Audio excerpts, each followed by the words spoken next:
I'm pleased to welcome you to Pivoting on Research Part 4. Our guests today are Heather Flynn and Laura Steacy.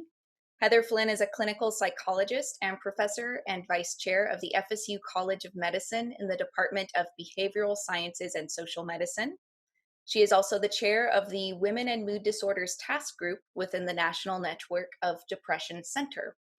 And Laura Steacy is an assistant professor of special education at the FSU School of Teacher Education and Florida Center for Reading Research. Heather and Laura, thank you so much for being with us today. Thank you for having us. Thank you for having us. I'll go ahead and hand it over to Heather. I believe you're going to start us off. Sure, I'd be delighted to kick us off, and thanks to the Office of Research Development for putting on these really helpful trainings. And you've pivoted in terms of helping researchers, so this is wonderful. So you can see our title here, and I'm really pleased to be co-presenting with Laura. Laura and I do similar but different enough research, I think, that we have some complementary tips and tools to present today. Okay, so there are a number of issues in moving what we're used to in terms of in-person research to online or virtual or telephone. We're going to hit some of the points that you see here. Issues around the validity of measures, unique considerations for remote data collection, and some reviewer concerns for both grant reviews and for publishing manuscripts. Just a couple words about the kind of work that I've been doing for the past 25 years or so. I do research aimed at improving individuals' access to evidence-based behavioral health interventions for psychiatric disorders. And in fact, because a lot of my research is community-based, I have been doing remote research for a long time. For many years, we've been doing telephone procedures, exclusively telephone. And then more recently with this was all before the internet was actually a thing. Since the advent of the internet, we and my colleagues in my field have moved to a lot of online procedures for research. So one of the things I discovered very early on in moving some of our procedures to telephone and then later to online, both grant reviewers and paper reviewers, manuscript reviewers, it's just predictable. They'll ask the validity question. What is the validity of these assessments, measurements, interviews when you move it from in-person to the telephone? So for example, we do a lot of semi-structured diagnostic interviews, psychiatric diagnostic interviews, and which were designed to be in-person interviews.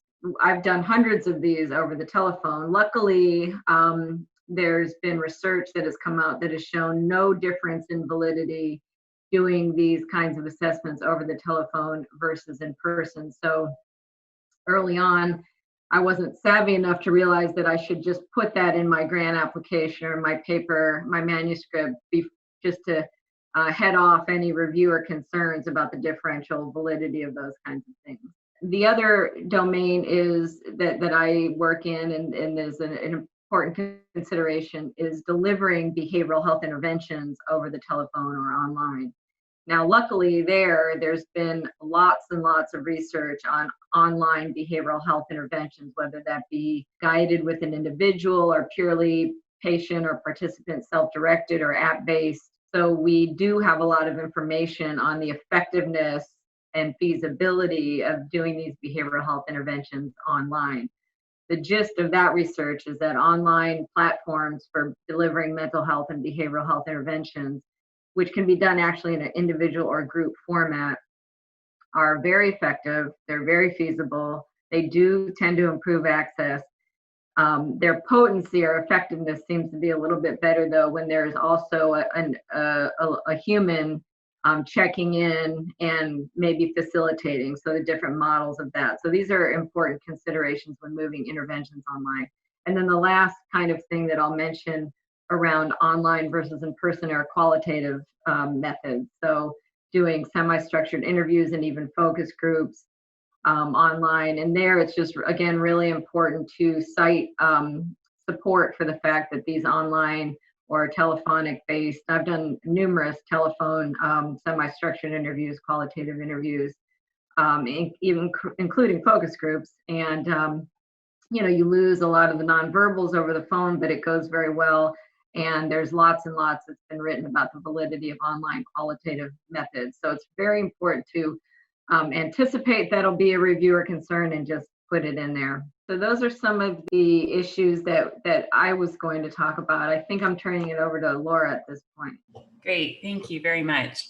So I'm going to talk today about some experiences in my research group around transitioning to virtual data collection as a result of COVID-19. So the work that I do is primarily with children and children with reading disabilities and just answering research questions around reading development. Today I'm going to talk specifically about a study that was going on in my research group with adults. So I'm going to use this as an example of some of the things that we encountered as we tried to transition to a virtual platform. So this study, this is sort of the timeline of events starting in the fall of 2019 on your screen right now. So this was a larger study with adult participants, and it included an honors thesis, and it involved several individuals, including research staff, doctoral students, and DIS students. And the project was developed in the fall of 2019. The research questions were developed and the planning started, and we had planned to use a typical face-to-face, one-on-one assessment platform, and which is what we typically do, where we just have one-on-one sessions with students, and the adults in this study are students from the psychology subject pool. And so we had planned the project to be face-to-face, and then that planning had been going on until February 2020, and then COVID happened in March, and then we had to kind of redirect to a virtual platform. So I'm just going to talk a little bit about some of the things that we have learned through that process. So the first thing that we did as a team was consult the literature. So I just want to acknowledge a few individuals who really helped with this process. So Daniel Abes, Valeria Rigabon, and Jamie Elliott really embraced the transition to virtual data collection. And we were pleased to find some literature with assessments that we typically use. So our work typically focuses on using measures of reading, language, and spelling. And we found some literature using one of the primary reading assessments used in the field that looked at comparing the WJ4 test in a virtual platform to in-person assessment. And they report preliminary findings that there was no difference between in-person and virtual data collection for that measure. The other useful thing to consult is similar to what Heather was talking about with her data collection, is data collection in related fields that have been done via the telephone or via virtual means prior to COVID-19. And consulting that literature indicated that there really was a lot of validity to these measures and doing it within a virtual platform. The first thing that we had to do as we were transitioning was the IRB process and adjusting our recruitment efforts. So we had to update our consents to reflect the fact that we were collecting the data virtually, and that we would be either recording Zoom sessions, recording the video, or recording the audio, and giving our participants the option to do either of those things, whichever one they felt more comfortable with. The next thing that we had to do was convert traditional paper pencil reading, language, and spelling assessments to an online platform. Through that process, we learned a lot about what's become available recently for virtual data collection. So we worked with another research group that's collecting data with children's virtually at Haskins Laboratories in the University of Connecticut. And we learned that as they were transitioning their research with children online, that some publishers are actually making some assessments available through an online platform. And we also worked together to take some of our traditional assessments to an online platform using PowerPoint and other programs. We also had to retrain research assistants, often through virtual means, so on Zoom. And we had to develop systems to make sure that there was consistency and fidelity across assessors and participants.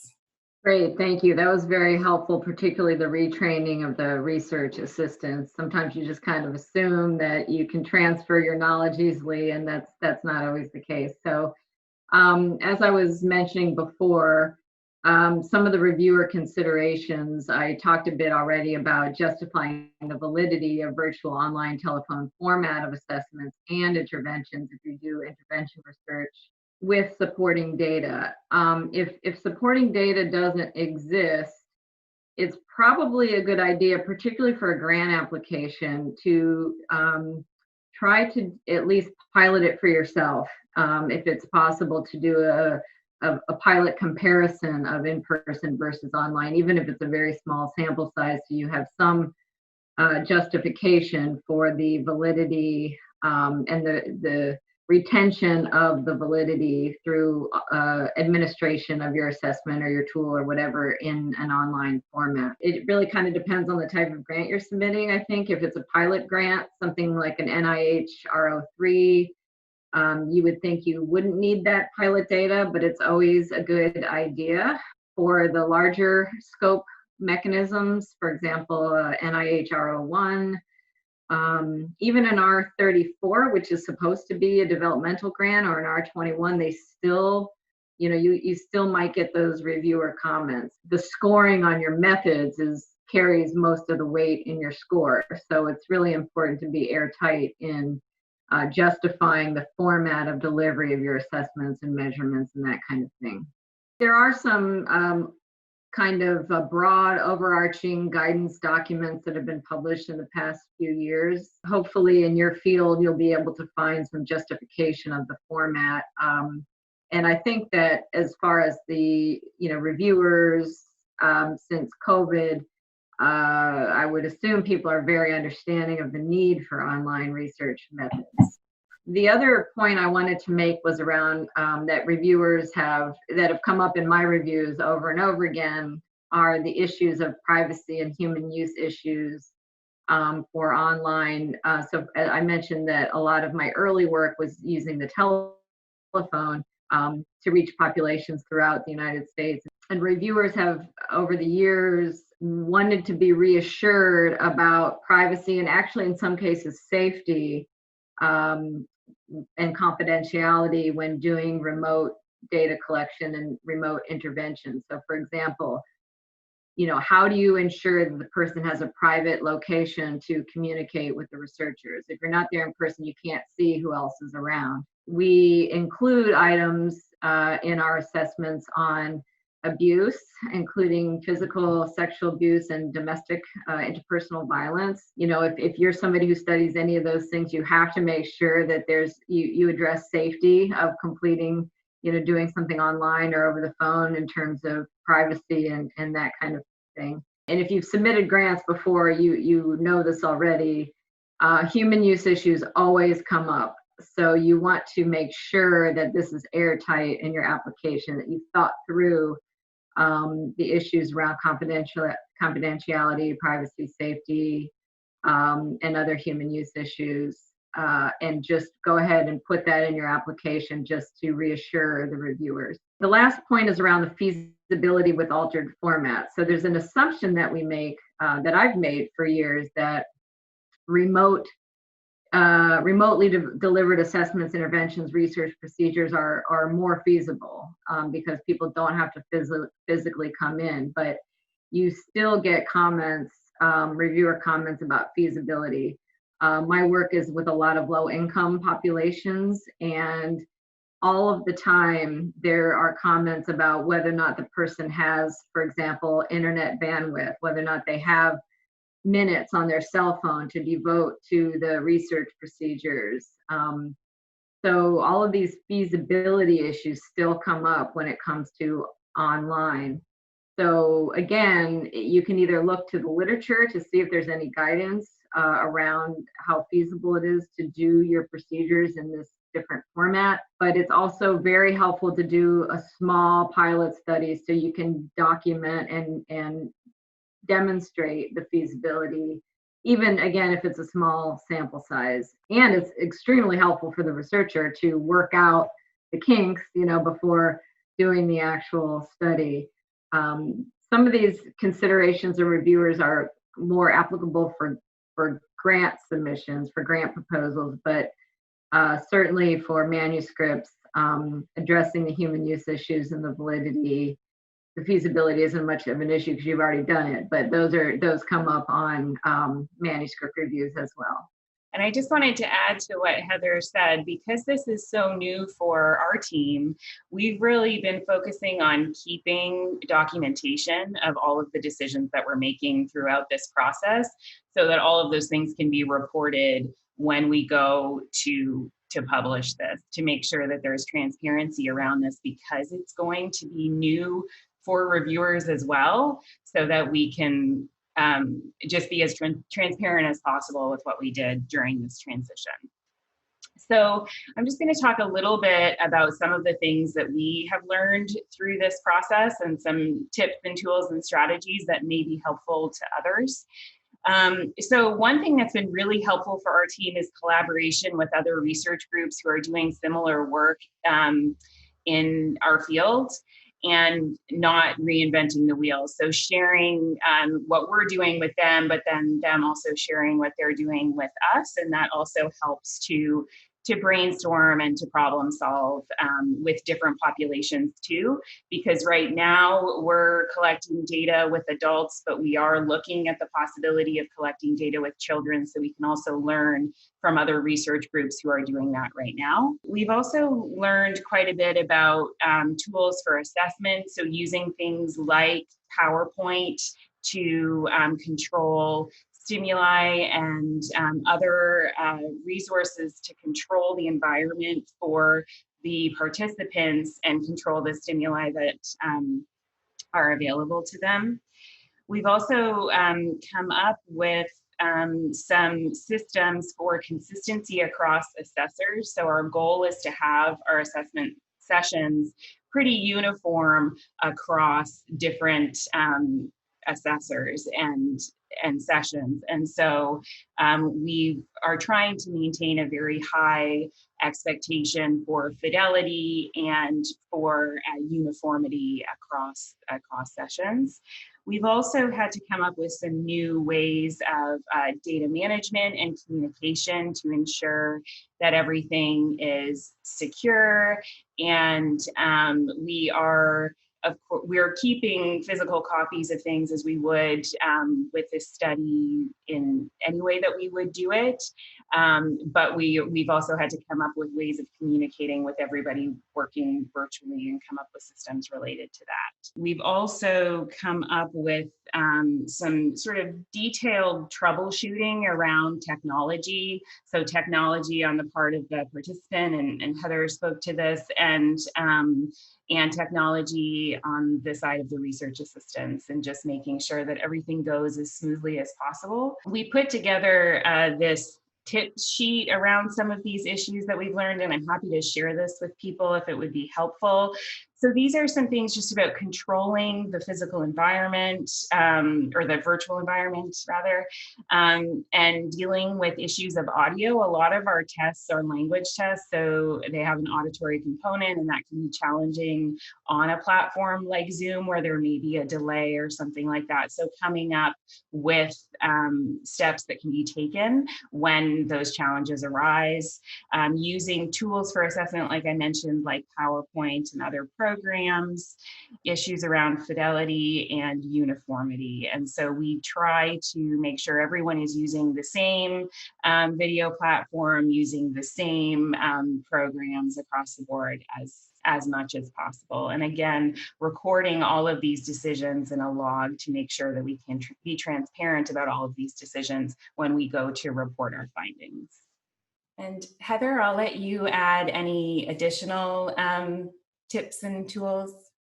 Great, thank you. I don't have any other tools and tips to what you mentioned. That was a great list. I do want to reiterate something really important that you said that I left out, which is the data security issue. That always comes up with reviewers as well. And so whereas many years ago I might have 2 or 3 sentences on that, now I have 2 or 3 paragraphs, because over the years I've learned that reviewers are really concerned about security of electronic data. So I just wanted to echo that. So Stephen asks, Laura, for the project you talked about earlier, did you volunteer to update your IRB, or did FSU or funder require it? So we did this voluntarily because we actually wondered if we needed to update it. So we sought advice from FSU as to whether we needed to do it. And then we did, but it was an amendment to the IRB that we already had. And it was really just to update language around the use of video and audio. Hi, I have a question. My name is Kirsten Kinsley, and I'm a librarian here at FSU. And I was just wondering how you address issues of assessing people who may not have equal access to technology and tools. That's a great question. I can jump in first, and Laura, feel free if you have anything to add. For the studies that I do working with underserved and low income populations, that's been an issue for quite a while. Again, I'm old enough that a lot of my work was just by telephone. And we actually started to build in funding to provide people with disposable cell phones, or whatever you call the cell phones that you can kind of pay by the hour or pay by the month or whatever. It was such an issue and so important that we decided to actually either provide minutes or provide phones to people so that they could engage in our research procedures. There's a whole thing around that. So for example, are you paying for them to use the phone for personal reasons? So you have to sort of try to put some boundaries around it, and actually being able to use that phone for personal reasons became a little bit of an incentive to participate in some of our studies. So then we moved, in the technological era to internet-based, and that meant actually purchasing iPads and other kinds of things for people to use to enter their information. But we always had those at a secure site, whether it be a clinic or a research center, so people would have to actually do the online thing in the healthcare clinic. And then finally, folks might consider actually budgeting for other technology. We have done things like really point out where all the free internet locations are, like libraries and other things, so that people know exactly how to access our research procedures. But you have to get creative, and it really has to be built in from my perspective. Where I don't know if you have anything to add, but that's a great question. Yeah, it is a great question. I think we're sort of just because we transitioned so quickly to this as a result of COVID-19, and we're collecting data with FSU students, we have a basic requirement for technology for participation in the study, just so that we can ensure that the measures can be delivered intended. So an example of that is we require that the students who are participating have a computer, so they're not doing it on their phone or an iPad, so that the assessments can be delivered as intended. But again, that is sort of as the result of just trying to keep it as uniform as possible across participants. And I'll just add to that we're using such a specific sample of FSU students that most of these students, because they're engaging in online learning, have access to a computer. But I think that that's something that if we have more time to put into virtual data collection, we'll continue to think about ways to make it as accessible as possible to people. You had talked briefly, Laura, about needing to retrain your research team when you're moving from in-person studies to virtual studies. Would you mind sharing some more details about what that might entail?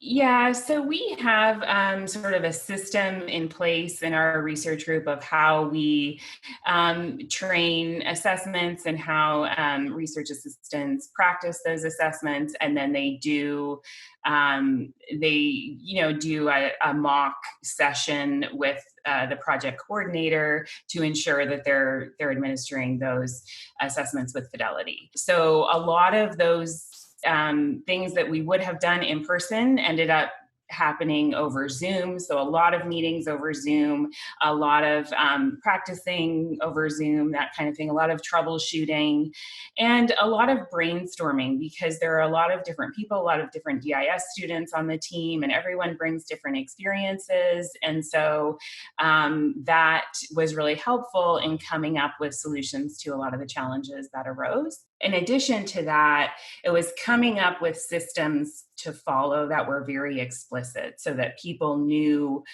what to do if a certain situation came up, or and everyone had sort of a step-by-step process of how to do these things within a virtual platform. So I see we have another question.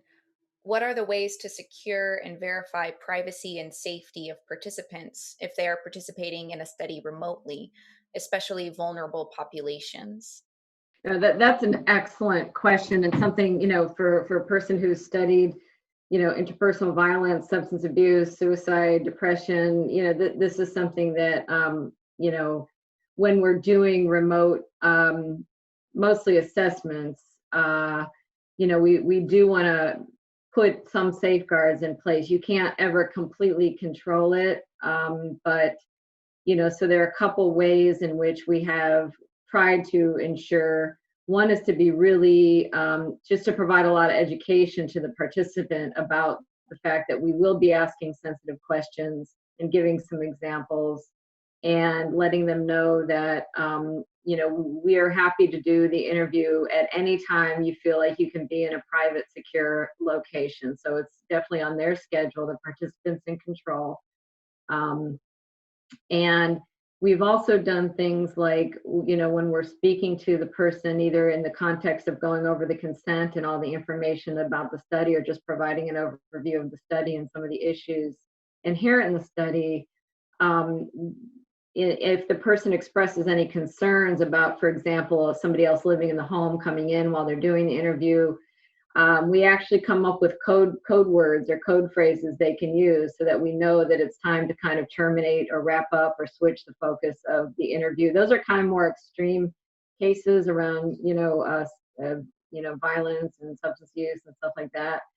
But what I always do is negotiate with the participant, here are the things we're concerned about: privacy, safety. For you, what do you think is the best way that you'll feel safe and private in doing this? And I've been criticized for being too flexible in my research procedures, but our goal is to get information from the most difficult to reach people. So, we just allow a lot of flexibility in our procedures. I don't know, Laura, if you had anything to add to that. Yeah, I think I'll The only thing to add is just sort of like transparency and the consent that we will do our best to keep things as secure as possible. But of course, we can't guarantee complete confidentiality, but we do have systems in place to ensure their privacy to the extent that we're able to. But we try to include as much language as possible in the consent form so they are aware of it. Couple questions. All right. Kristen asks, have you seen the benefits of doing your research online? Cost effective? More participation? Well, for me, with the populations that I've worked with, so for example, for many years our team was in Ann Arbor, Michigan, but we were recruiting people from all over Michigan and Ohio. So really it was the only way that we could feasibly recruit participants who lived in rural and underserved areas, especially people without transportation. I mean, that's why I started doing telephone-based research so long ago, is simply for that, because there's no way, there'd be no other way to access, these populations, and without great costs, like paying research assistants to drive, hours and hours to go meet a participant at their home. So it in that sense, in terms of reaching underserved populations, it in my experience increases access to participants and decrease some costs. Now, I mentioned sometimes the need to include in your budget some technology costs, so that does add a little bit if that's the case. And in the volumes that have been written about online research, there are sections on cost effectiveness, so that'll be included in the reference materials. So, but that's just my own personal experience. It's a great question, and that's something else that reviewers and actually the scientific community at large would probably really want to know the answer to the cost effectiveness and the access question. With all just quick segue, with all the telehealth and telemental health going on right now, again, the assumption is that this improves access, but we're hearing from some community members that it doesn't improve access because of the things we were talking about before. They don't have internet, or they don't have bandwidth, strong internet, and or they're just not comfortable with it. So I think it's still a kind of an open question about the access issue when it comes to telehealth. But as far as my research experience, it does improve access, which is why we've been doing it for so long. Yeah, I'm just going to add, Valeria's just put in the chat here that one thing to add to just the training piece is using breakout rooms in Zoom to practice assessments and to compare kind of how assessments are working on different people's screens and that kind of thing, and a lot of troubleshooting. There are a lot of functions in Zoom that can be really helpful to kind of facilitate this kind of training. So we were talking about how important it is to not reinvent the wheel, to get yourself connected with other researchers doing similar research. What are some ways that you both may have been able to make those connections? Some advice for how to put yourself out there and so maybe vet the people you're going to talk with. Well, I don't know about you all, but all the listservs that I'm on, that's all everyone's talking about. So there's tons of guidance and potential for collaboration in your research networks, if you're a part of those. So it's really like the only topic that's being discussed on my different listservs that I'm on. I don't know about you, Laura.